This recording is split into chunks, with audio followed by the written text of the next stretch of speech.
இன்றைக்கி தமிழ்நாட்டோட முக்கிய நதிகள் பற்றி தான் பார்க்க போகிறோங்க. ஃபஸ்ட்டாக பார்க்க போகிறது காவேரி. இது கர்நாடகாவில் குடகு மாவட்டத்தில் பிரம்மகிரிங்கிற மலைத்தொடரில் தலக்காவேரிங்கிற இடத்துல தொடங்குது. தருமபுரி, சேலம், ஈரோடு, கரூர், திருச்சி, தஞ்சாவூர் மாவட்டங்கள் வழியாக பாய்ந்து மயிலாடுதுறை மாவட்டம் பூம்புகார் அருகே வங்காள விரிகுடாவில் கலக்கிறது. தென்னிந்தியாவின் கங்கை என்று அழைக்கப்படுகிறது. நெக்ஸ்ட் நம்ம பார்க்குறது வைகை நதி. இது மேற்கு தொடர்ச்சி மலையுள்ள வருஷ நாட்டில் உற்பத்தியாகிறது.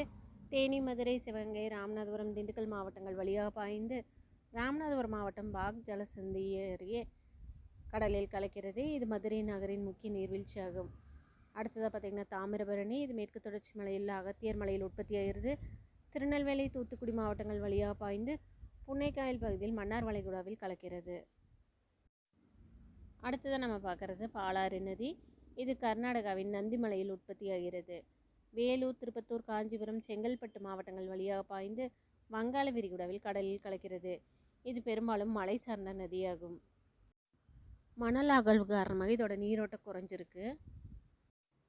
நெக்ஸ்ட் பார்த்திங்கன்னா பெண்ணாறு நதி. இது நந்திமலையில் உற்பத்தியாகிறது. கிருஷ்ணகிரி, தருமபுரி மாவட்டங்கள் வழியாக பாய்ந்து ஆந்திர பிரதேசத்தில் வங்காள விரிகுடாவில் கலக்கிறது. அடுத்து நம்ம பார்க்குறது பவானி நதி.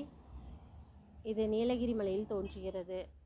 நீலகிரி, ஈரோடு, கோவை மாவட்டங்கள் வழியாக பாய்கிறது. பவானியில் புனித தலமான கூடுதுறைக்கு அருகில் காவிரி நதியுடன் சேர்கிறது. இது காவிரியின் முக்கிய துணை நதியாகும். நெக்ஸ்ட் நம்ம பார்க்க போகிறது அமராவதி நதி. இது மேற்கு தொடர்ச்சி மலையில் ஆனைமலையில் தோன்றுகிறது. திருப்பூர் மற்றும் கரூர் மாவட்டங்கள் வழியாக பாய்கிறது.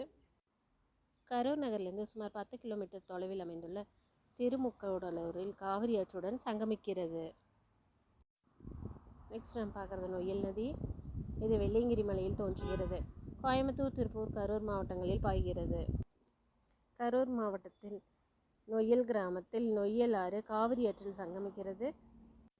இந்த சங்கம புள்ளி ஈரோடு மாவட்டம் கூடுதுறைக்கு அருகே உள்ளது. நெக்ஸ்ட் நம்ம பார்க்குறது வெள்ளாறு நதி. இது கிழக்கு தொடர்ச்சி மலையில் சேலம் மாவட்டத்தில் மலைப்பகுதியில் உற்பத்தியாகிறது. சேலம், பெரம்பலூர், கடலூர் மாவட்டங்கள் வழியாக பாய்கிறது. பரங்கிப்பேட்டை அருகே வங்காள விரிகுடாவில் கலக்கிறது.